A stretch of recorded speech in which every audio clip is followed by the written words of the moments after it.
Welcome back to One Recap. Today, we'll be diving into the action thriller film franchise, John Wick, which includes Chapter 1. Enjoy the recap. The movie kicks off with John Wick crashing his car into a wall. He emerges from the wreckage, bloodied and injured. He applies pressure to a wound in his stomach and watches a video of his late wife, Helen, on the beach before collapsing to the ground. A few days earlier, on a cloudy day, John wakes up and starts remembering his times with Helen. He thinks about a dinner they had together and the sad moment when she fell into his arms. Then, we see him at the hospital with Helen, kissing her forehead before the doctor leaves. John, heartbroken, is holding his wife's necklace. We then learn that Helen was sick with a disease that ended up taking her life. John jumps into his car and goes to attend the funeral. After some time, everyone has left the grave, but John is the only one left standing. A man watches him from a distance, and after the service, an old friend named Marcus approaches him and offers his condolences, checking in on him as a good friend would. The two engage in a brief conversation before Marcus bids him farewell. After the funeral, John goes back home and starts tidying up. He hears the doorbell ring and finds a delivery lady with a package. She gives him the box, which has a little beagle inside. When he opens it, he finds a note from his late wife, Helen. In the note, she says she's accepted her destiny and wants John to find happiness and love again, starting with this puppy. John gets very emotional reading the letter and begins crying. He takes the puppy from the box and sees the collar decorated with flowers, which makes him think that Helen named the dog Daisy. Later, he gently picks up the puppy from his bed and gently places her on the floor. On the following day, John is awakened by the dog climbing onto his bed and follows him everywhere around the house. He pours cornflakes for the dog and himself and decides to buy proper food for the puppy. He takes her cruising in his vintage 1969 Ford Mustang Mach 1. During a pit stop for gas, John is approached by Joseph Tarasov and two other mobsters. Joseph admires John's car and inquires about its price, to which John responds that it's not for sale. Joseph insults him in Russian, saying everything has a price.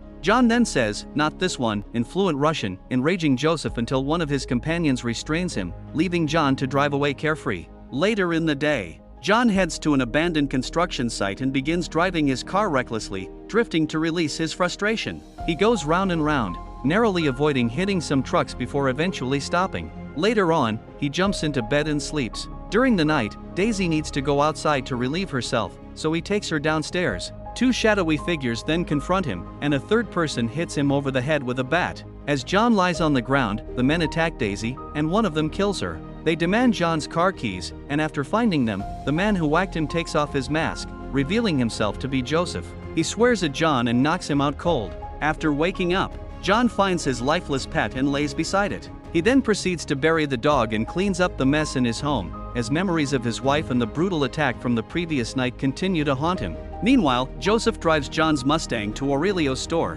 where he demands clean papers and a new number. The car, however, Aurelio recognizes the vehicle and demands to know where Joseph got it from. He brags about stealing the car, and Aurelio orders him to leave the shop immediately. But Joseph responds with arrogance, claiming that they own him. Aurelio shuts him up, stating that he works with his father and whacks him. One of the henchmen pulls out a gun, but the other stops him from shooting. Joseph then insults Aurelio and threatens to take his business elsewhere. Later, John stops by the shop and inquires about the car. Aurelio replies that the car was here and that Joseph is Vigo's son. Later on, Vigo calls Aurelio and asks exactly why he struck his son. Aurelio just replies, "'Cause he stole John Wick's car, sir, and killed his dog." In response, Vigo just says, "Oh." Vigo seems worried and goes to his penthouse and tells his henchman that he wants to see his son. In the meantime, John enters his basement with a sledgehammer and begins smashing the floor open. It is revealed to be an arsenal of weapons and gold coins. To resolve the issue, Vigo visits Joseph at his residence.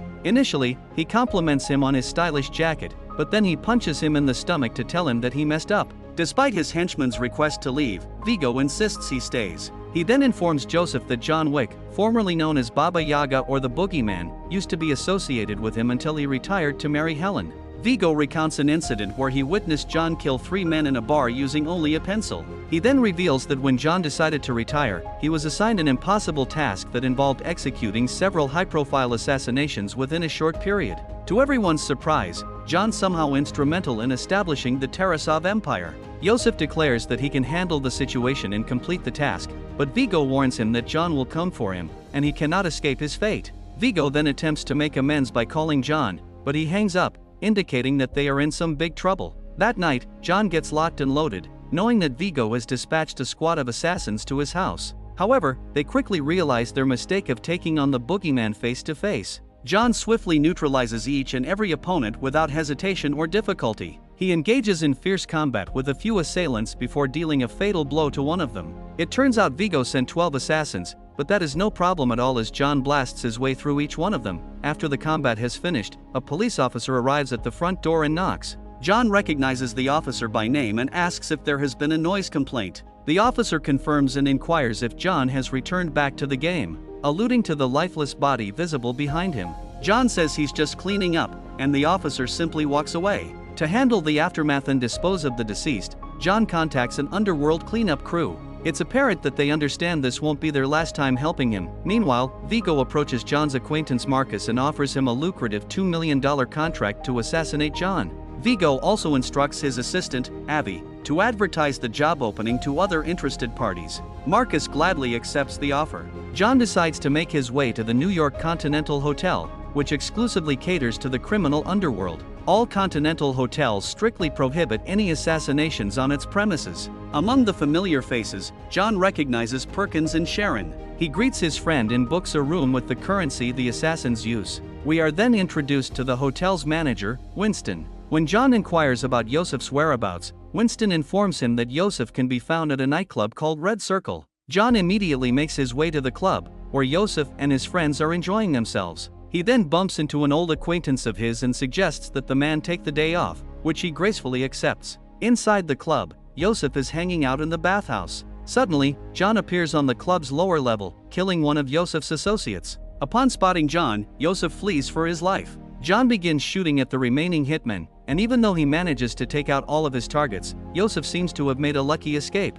Yosef then calls his man Victor, only to hear the boogeyman on the other side taunting him. John eventually returns to the Continental Hotel and tells Sharon he needs a medic in his room. As the medic takes care of the injury to his stomach, the doc warns him that he needs to take it easy to avoid tearing his sutures. John, however, doesn't understand the meaning of easy. Later that night, Marcus ascends to the rooftop of a building across the street and sets up his sniper rifle. He spots John, who is sleeping, but he also observes someone entering through the mirror and fires a warning shot at John. Perkins then starts shooting at him, but he narrowly dodges her attacks. It turns out 𝐕𝐞𝐻 is offering $4 million to break the Continental's rules and kill John. He engages in a struggle with Perkins and eventually puts her in a headlock, proposing that he would show her mercy in exchange for useful intel. Perkins discloses that 𝐕𝐞𝐻 keeps most of his riches in a church basement and says the location. He renders her unconscious and immediately leaves her with Harry in exchange for a gold coin.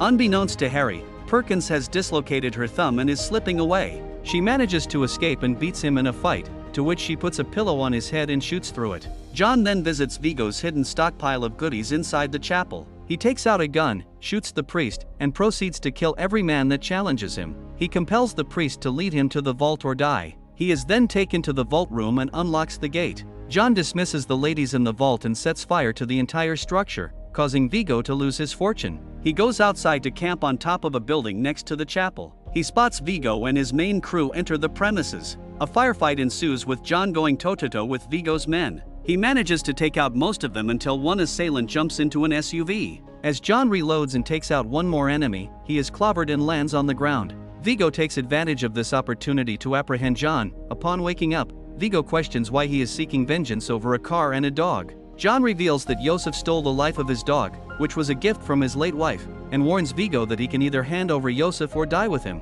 But 𝐕𝐞𝐻 leaves him to his thugs, who begin to kill him. Luckily, Marcus shoots one of the hitmen, giving John an opening to take out the other. John then runs out into the street, and with 𝐕𝐞𝐻's escape vehicle in sight, he takes out the driver. He then aims his gun at 𝐕𝐞𝐻, who is then forced to reveal that Yosef is hiding at a safe house hidden in a Brooklyn safe house. John then decides to leave. At the safe house, we see Yosef inside a room playing video games with one of his mercenaries. The area surrounding him is covered by multiple teams and multiple snipers. As they all check in, we see that John also checks in. He takes the unconscious man's sniper rifle and begins firing at will with deadly precision. Yosef takes off, and simultaneously, his getaway vehicles erupt in flames. He takes off running, but John finally catches up to him and shoots him in the stomach and then in his head without any hesitation. After John's revenge has been satisfied, he thanks Marcus for helping him out. But little do they know, Perkins discovers the two of them communicating. She reports her findings to Vigo, and in response, he orders his henchmen to trap Marcus inside his house.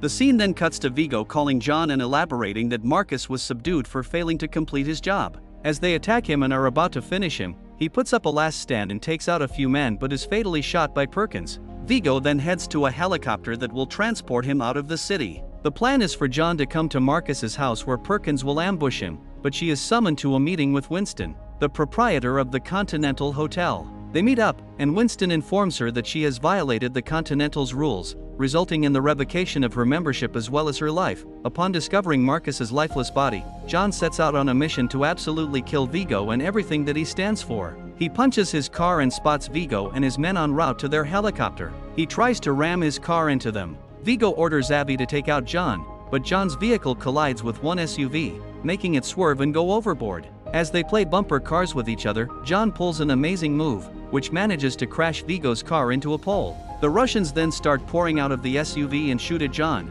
but he instinctively uses his car as a shield and battering ram, fending off all of his assailants. Abby personally gets out of the car and tries to do something, but he too gets killed. Vigo then suddenly rams his SUV into John's car, but John manages to escape before the car goes overboard. With both vehicles out of the picture, the two have a proper Western standoff and drop their guns. It's time to get dirty, and they both engage in fierce, rain-soaked hand-to-hand combat. It's quite an even match until Vigo pulls out a knife, but John uses the blade to his advantage, allowing it to hit him. He then uses his stomach to leverage and break Vigo's arm. He then plunges the knife into Vigo's chest. They sit for about 1 minute as Vigo cannot believe John did all of this for a dog. John then walks off, leaving him to die. The scene then cuts back to the beginning, with John still bleeding out but determined to keep going. After seeing the video of Helen, he stops at a dog shelter to tend to his wound. He also ends up adopting a pit bull before heading home. Thanks for watching. Don't forget to hit like and subscribe. See you in the next video.